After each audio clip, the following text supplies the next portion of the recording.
That's me, Charlie Carbone. Film ini akan berfokus pada Charlie Carbone, anak tiri dari seorang bos mafia paling ditakuti bernama Salvatore Maggio. Jadi, semua bermula di pantai Brooklyn, New York, di mana anak magang Salvatore yang namanya Frankie yang nantinya akan meneruskan bisnis mafia itu berencana menyingkirkan Charlie karena merasa tersaingi. Hari itu ketika mereka berlibur ke pantai, Frankie sengaja melempar bolanya ke lautan dan membuat Charlie hampir tenggelam. Tapi untung saja seorang anak pencari tutup botol di pantai bernama Louis berhasil menyelamatkannya, dan sejak hari itu persahabatan mereka pun dimulai.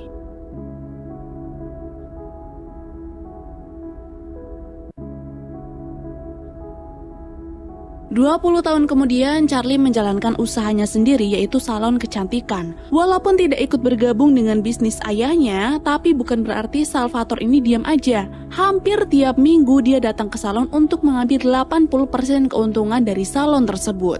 Suatu hari setelah sang ayah mengambil 80% bagiannya, tiba-tiba Louis datang untuk meminta tolong. Dia bilang gara-gara temannya baru saja mendapatkan musibah dan tidak bisa mengantarkan pesanan seperti biasa, Louis harus menggantikan pekerjaan itu, tapi dia membutuhkan bantuan dari Charlie. Awalnya Charlie menolak dengan alasan dia punya banyak pekerjaan di salonnya.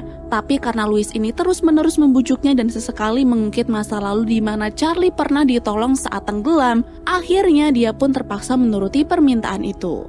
Namun baru saja mereka berangkat untuk mengantarkan barang pesanan tersebut, tiba-tiba mobil polisi datang dan menyuruh Louis untuk menghentikan mobilnya. Ternyata mobil tersebut berisi TV curian. Tapi bukannya berhenti dan menjelaskan masalah itu kepada polisi, Louis malah tancap gas karena dia harus mendapatkan upah dari pekerjaannya. Aksi kejar-kejaran pun terjadi. Walaupun TV-TV curian itu sudah banyak yang berjatuhan, tapi Louis tidak menyerah dan terus menghindari polisi hingga akhirnya berhasil kabur dari sana. Singkatnya, mereka sampai juga di lokasi tujuan untuk menyerahkan TV-TV yang tersisa. Tapi tanpa diduga, Louis ternyata menyerahkan TV-TV tersebut ke gudang milik ayah tiri Charlie. Tidak lama setelah itu, pihak berwajib datang lagi untuk menangkap mereka. Selain itu, gudang penyimpanan milik sang ayah pun berhasil diketahui keberadaannya. Di sana, Charlie dan Louis sempat bingung harus kabur kemana lagi. Sampai kemudian Louis melihat sebuah pipa pembuangan dan tidak pakai basa-basi, mereka pun masuk ke pipa tersebut karena tidak ingin tertangkap polisi.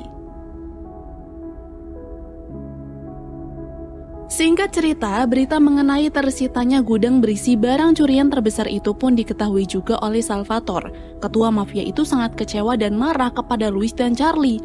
Dia bilang dia bisa saja membunuh mereka berdua saat itu juga karena dirinya sudah mengalami kerugian yang sangat besar. Tapi karena masih berbaik hati, Salvatore pun memberikan kesempatan kedua untuk menebus kesalahan besar itu.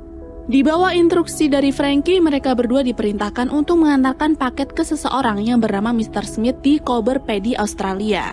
Selama dalam perjalanan nanti, Frankie melarang Louis dan juga Charlie untuk membuka paketnya. Dia juga memberikan nomor telepon milik Mr. Smith agar Charlie dan Louis bisa menghubunginya jika terjadi sesuatu. Setelah dua sahabat itu pergi untuk mengantarkan paketnya, rekan kerja Salvatore mulai ragu apakah dua anak itu bisa menjalankan tugas dengan baik atau tidak. Tapi dengan santainya Salvatore menjawab bahwa semua akan berjalan sesuai rencana dan paket itu pasti akan sampai. Karena dia dengan sengaja membatalkan penerbangan pulang mereka, alias Charlie dan Louis tidak akan bisa pulang sampai paket itu diterima. Di dalam pesawat yang menuju ke Australia, ketika Charlie sedang pergi ke toilet, Louis yang orangnya kepoan ini dengan sengaja membuka paket itu dan menemukan uang sebesar $50.000 atau sekitar 700 juta lebih. Karena tidak menyangka dengan isi paket tersebut, Louis pun dengan cepat menghampiri Charlie dan memberitahu semuanya. Melihat uang sebanyak itu, Charlie juga sempat heboh tapi juga takut. Namun demi bisa pulang lagi ke New York, mereka memberanikan diri untuk tetap mengantar amplop berisi uang itu ke alamat tujuan. Sesampainya mereka di Australia, Charlie mulai panik saat petugas mulai melakukan pengecekan. Karena dalam peraturan mereka hanya diperbolehkan membawa uang sebanyak $10.000. Sembari memotret sana-sini, Louis menyuruh Charlie untuk santai dan jangan menampakkan wajah panik dan mencurigakan. Dia juga sengaja menyembunyikan uang tersebut di kantong jaketnya lebih dulu karena tahu Charlie tidak akan bisa sesantai dirinya. Setelah berhasil lolos dari pengecekan, Charlie dan Louis menyewa sebuah mobil untuk bisa sampai di kediaman Mr. Smith. Awalnya semua masih baik-baik saja. Mereka juga masih bercanda dan bernyanyi sepanjang perjalanan. Tapi tiba-tiba, setelah dicek, ternyata Charlie tidak sengaja telah menabrak simbol dari Australia, yaitu seekor kanguru. Karena Louis mengira bahwa hewan itu sudah mati, dia menyuruh Charlie untuk melupakannya saja dan segera pergi dari sana. Tapi Charlie yang merasa bersalah malah mendekati si kanguru dan berniat menguburkannya. Ketika Charlie sedang berusaha mengangkat hewan itu, Louis justru mengambil kameranya dan mengajak Charlie untuk berfoto bersama sambil berkata kalau kanguru itu mirip sama kaki tangan Salvatore yang namanya Jack. Dia kemudian memakaikan jaket keberuntungannya itu pada hewan tersebut dan kembali mengambil foto. Tapi ternyata tidak lama kemudian, melihat hewan yang ia tabrak masih hidup, Charlie dengan santainya mendekati hewan itu dan ingin menyentuhnya. Namun tiba-tiba lagi, setelah menerima satu tendangan itu, Charlie dan Louis masih bisa ketawa nih. Tapi ketika Louis teringat jika uang $50.000 itu masih berada di kantung jaket keberuntungannya, mereka langsung berhenti tertawa dan melakukan pengejaran. Dengan kecepatan tinggi, Louis mengemudikan mobilnya untuk mengejar kanguru itu, sedangkan Charlie berusaha untuk menggapainya. Tapi karena mereka kalah cepat, mobil pun harus menabrak gundukan rayap lalu berakhir dengan jatuh ke tumpukan batu dan membuat mobilnya rusak parah. Alhasil dari kejadian itu pun Charlie dan Louis terpaksa harus melanjutkan perjalanan dengan berjalan kaki dan beristirahat di sebuah bar yang cukup jauh dari sana. Di tempat itu, Louis berhasil menelpon Mr. Smith. Dia menjelaskan situasinya sekarang dan meminta sebuah pengertian bahwa mereka akan sangat terlambat. Tapi Mr. Smith yang tidak percaya dan menuduh Louis telah mengambil uangnya, menyuruh Louis untuk segera datang atau kalau tidak, mereka berdua akan dibunuh. Karena tidak bisa memberitahu masalah tersebut kepada Charlie yang orangnya panikan, Louis memilih untuk menyelesaikannya sendiri dengan mendatangi petugas cagar alam agar dia bisa mendapatkan bantuan. Di waktu yang sama, secara tidak sengaja Louis bertemu dengan seorang perempuan bernama Jessie yang bekerja di penangkaran hewan liar. Ketika Jessie mengetahui masalah yang sedang dihadapi oleh Louis, wanita itu memberi saran agar Louis menyewa sebuah pesawat dan juga senapan bius agar hewan tersebut bisa dengan mudah didapatkan. Nah, setelah mendapatkan senapan bius gratis dari si Jessie, Louis segera mencari nomor telepon orang yang sering menyewakan pesawatnya. Dan ketika ditelepon, ternyata orang pemilik pesawat itu adalah kakek-kakek yang dari tadi kobam bersama Charlie. Akhirnya setelah menunggu si kakek sadar, Charlie dan Louis langsung menyewa pesawatnya dan melakukan pencarian. Tidak perlu waktu lama, si kakek berhasil membawa mereka ke sekawanan kanguru di mana ada si kanguru merah yang memakai jaket keberuntungan itu. Dengan senjata yang ada, Louis hampir saja mendapatkan hewan tersebut. Tapi karena di waktu yang sama pesawatnya menukik tajam, tembakan itu pun meleset dan malah mengenai si kakek. Akibat dari kecerobohan itu, kakek yang kehilangan kesadarannya pun perlahan melepas kendali pesawat. Lalu karena tidak mau jatuh, Charlie berusaha mengambil kendali itu. Tapi karena tidak tahu bagaimana cara menggunakannya, pesawat itu pun akhirnya terjatuh. Di tengah padang pasir itu, si kakek sudah berusaha memperbaiki radionya untuk meminta pertolongan. Tapi karena tak kunjung berhasil, Louis mengajak Charlie untuk melakukan sesuatu. Karena sebenarnya sekarang mereka sedang diincar oleh Mr. Smith. Jika mereka tidak berhasil mendapatkan uangnya, maka Mr. Smith akan membunuh mereka. Sebenarnya Charlie bingung bagaimana mereka bisa menemukan kanguru itu hanya dengan berjalan kaki. Tapi setelah Louis mengingat Jessie yang bekerja di penangkaran hewan liar, kemungkinan mereka bisa meminta tolong pada wanita tersebut. Dan perjalanan pun kembali dilanjutkan.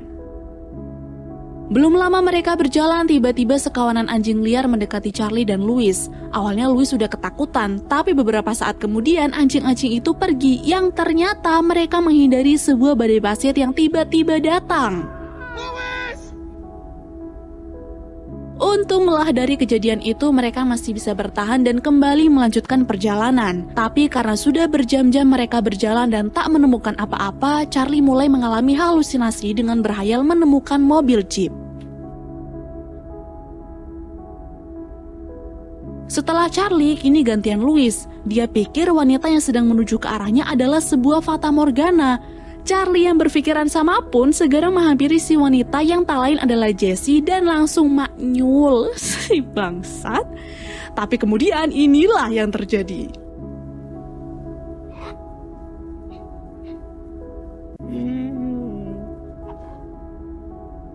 Singkat cerita, setelah Charlie bangun dari pingsannya, Jessie langsung memberikan minuman dan juga mempersilahkan mereka untuk beristirahat sejenak.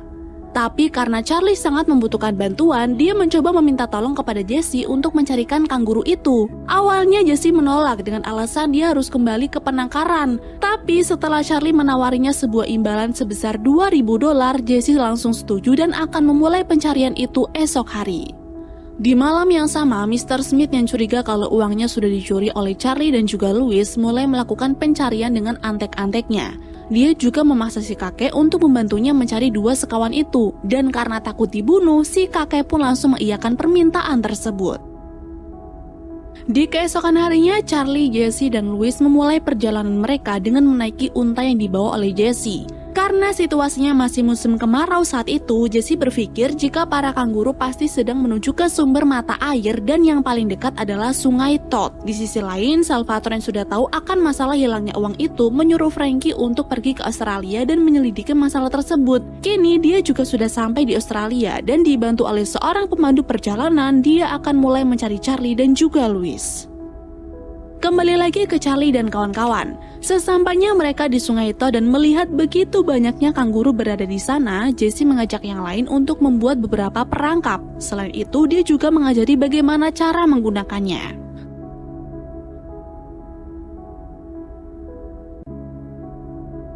Setelah semuanya siap, ketiganya pun langsung melakukan penyamaran. Tapi ketika mereka hampir mendekati si kanguru Jack dan melempar perangkap tersebut, rencana itu gagal karena tiba-tiba Louis berteriak gara-gara semut yang menggigit kedua bijinya.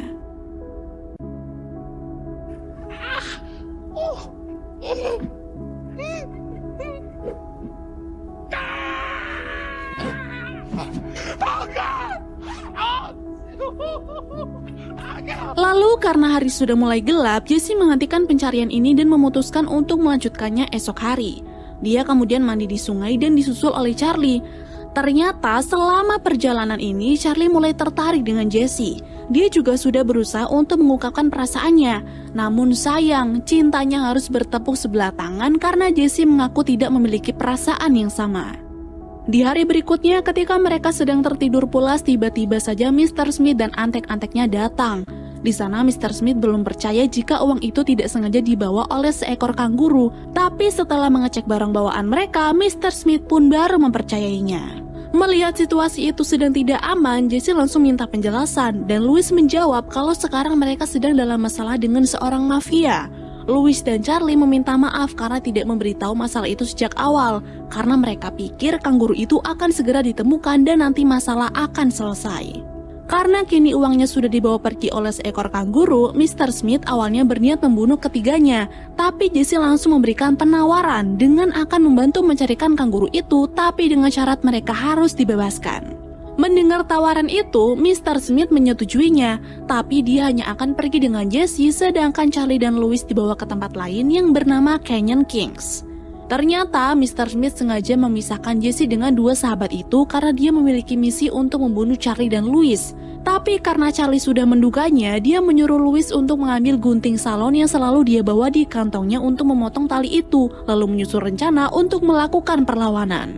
Berpindah ke Jessie dan Mr. Smith, mereka kini berada di daerah bernama Owen Springs, di mana para kanguru itu berada. Tapi bukannya hewan-hewan itu yang datang, justru dua antek-anteknya yang tadi menyeret Charlie dan Louis. Kini merekalah yang menjadi sandera karena Charlie dan Louis berhasil mengalihkan perhatian mereka. Dengan senapan yang ia dapat, Charlie berusaha mengancam Mr. Smith untuk membebaskan Jessie. Awalnya Mr. Smith nampak meragukannya, tapi ketika Charlie menunjukkan keahliannya dalam memegang senjata, Mr. Smith pun langsung menjatuhkan pisaunya dan membiarkan Jessie terbebas.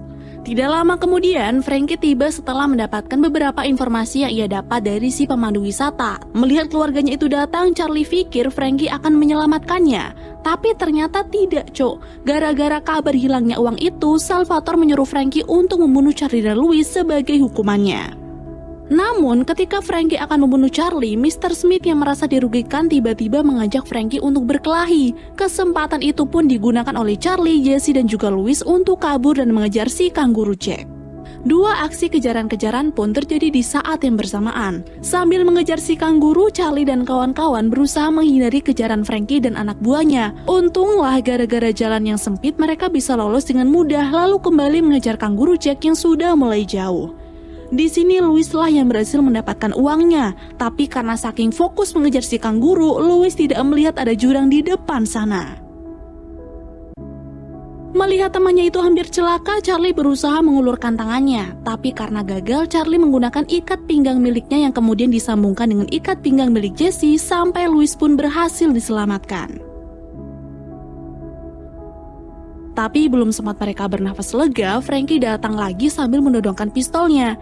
Di sini Charlie sudah menunjukkan kalau uang itu berhasil ia dapat, tapi ternyata bukan uang itulah yang membuat Salvatore kecewa. Tapi mereka kecewa karena Charlie dan Louis tidak kunjung dibunuh. Jadi sebenarnya uang itu dikirim sebagai imbalan untuk Mr. Smith setelah ia berhasil membunuh Charlie dan Louis. Beruntungnya pada kondisi mendesak itu, seorang polisi yang ternyata sudah mengincar Frankie dengan menyamar sebagai pemandu wisata tadi datang untuk menyelamatkan Charlie dan kawan-kawan. Bukannya menyerahkan diri, Frankie sempat menembaki anggota polisi itu lalu kabur setelah pelurunya habis. Tapi berkat teknik berburu yang diajarkan oleh Jesse, Charlie pun berhasil menangkapnya. Kini, penjahat-penjahat yang ternyata sudah menjadi buronan FBI itu pun berhasil diamankan. Dan dari kejadian itu pula, persahabatan Charlie dan Louis makin erat. Jadi dulu Louis berpikir Charlie mau bersahabat dengannya karena dulu pernah diselamatkan waktu hampir tenggelam. Tapi ternyata bukan. Charlie ingin bersahabat dengan Louis karena hanya Louis lah yang selalu Charlie butuhkan. Seseorang yang selalu ada di saat masalah atau kebahagiaan datang. 1 tahun kemudian, Charlie dan Jesse menikah dan telah menggunakan uang $50.000 itu untuk memulai lini produk perawatan rambut baru dengan logo kanguru bersama dengan Louis. Sedangkan Frankie, Mr. Smith, dan anak buahnya kini telah dipenjara seumur hidup. Lalu film pun selesai.